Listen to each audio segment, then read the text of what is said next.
Oke, halo rekan-rekan traders.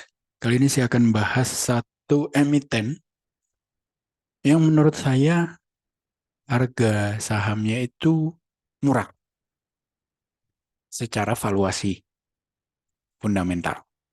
Ya, jadi bukan nominal harganya yang murah, tapi value-nya saya rasa cukup murah. Ya, walaupun belum murah banget, tapi cukup murah. Dan emiten ini juga rajin bagi dividen.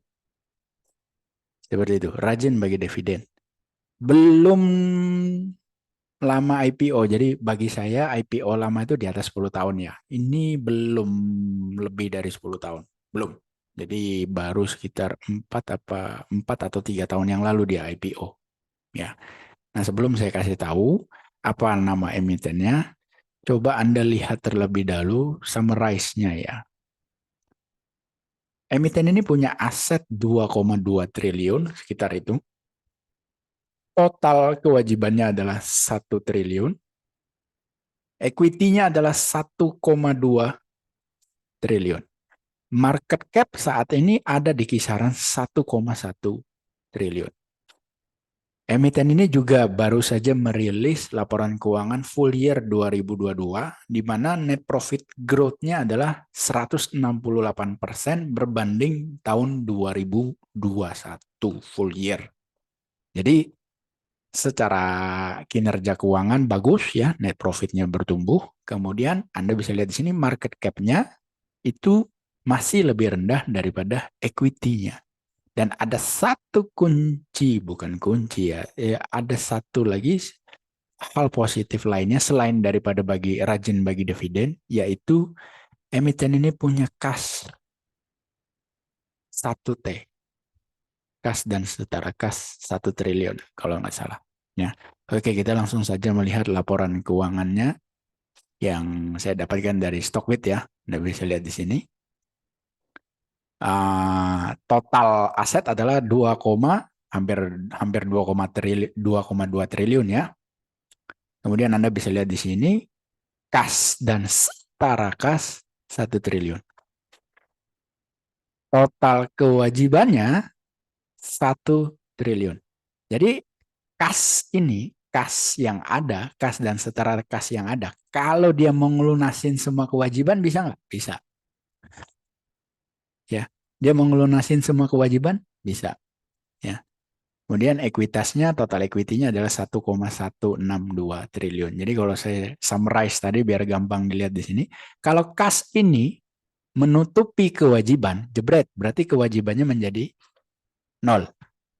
Ya kan? Kas habis. Kemudian aset menjadi hanya 1,2, aset sama dengan equity. Market cap-nya 1,1 T, aset perusahaan 1,2 T. Anda mau cari di mana perusahaan seperti ini, di mana market cap itu lebih kecil daripada total aset, ya. Market cap-nya lebih kecil daripada total aset, lalu lebih kecil juga daripada total equity, ya. Kemudian punya net profit growth yang bagus, ya. Anda mau cari di mana perusahaan seperti ini? Susah. Dan rajin bagi dividen. Hidden gems nih, hidden gems, oh ya kan. Ibaratnya istilah sekarang nih, hidden gems.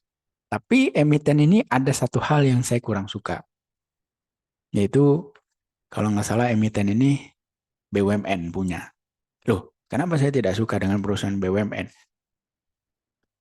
Jadi sebelum tahun 2015 kalau nggak salah itu banyak orang bilang, oh aman nih beli saham BUMN, aman nih, aman nih, aman nih, aman nih. Kenapa mereka bilang aman? Karena pada saat itu yang lagi naik gila-gilaan itu adalah saham-saham seperti Adikarya ya tahun 2015 kurang nih, sekitar itu bukan di sini.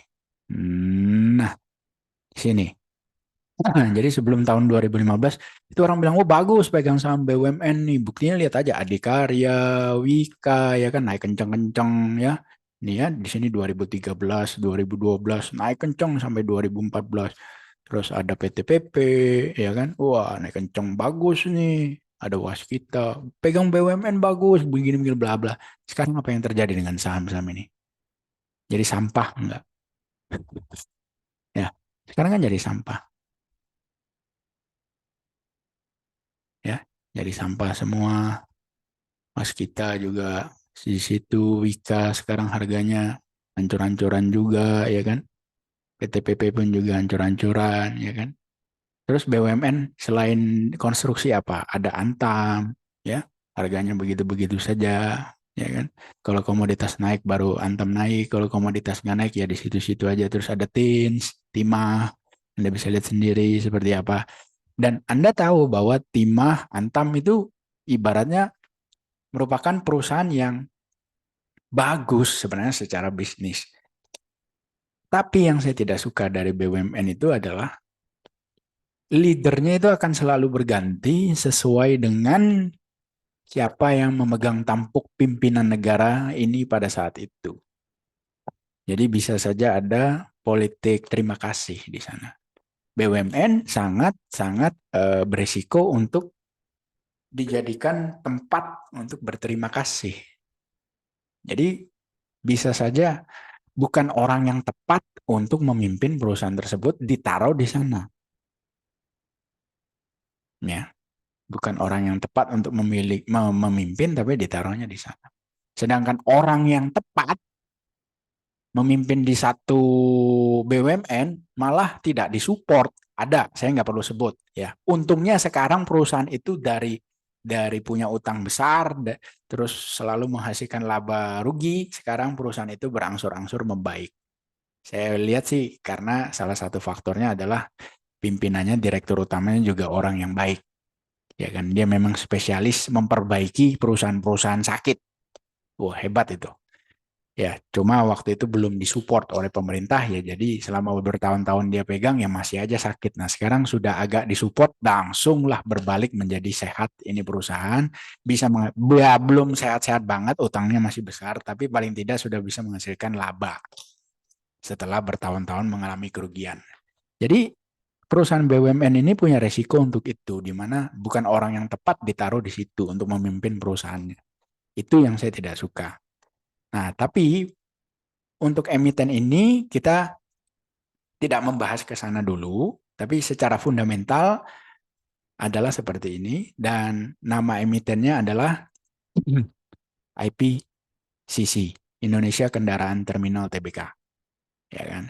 Pemegang sahamnya siapa? Coba kita lihat di statistik.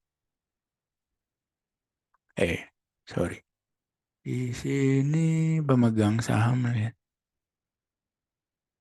profile ya. Nah,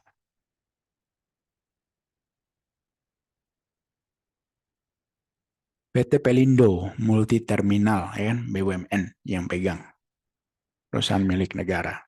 Jadi ini adalah salah satu emiten BUMN yang saat ini. Nah, kenapa saya bilang saat ini? Ya, karena kita lihat aja Wika, Waskita, PTPP, Adikarya itu kan semua dulunya LK-nya bagus, sekarang berantakan, nggak karu-karuan. Itu luar biasa sekali ya.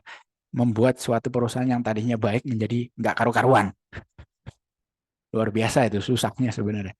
Untuk saat ini LK-nya bagus, di mana perusahaan ini bisa dibilang sehat secara neraca dan secara kinerja laba rugi juga bagus, bisa menghasilkan laba dan labanya bertumbuh. Apalagi pada tahun ini itu merupakan pendapatan terbesar sepanjang sejarahnya ya.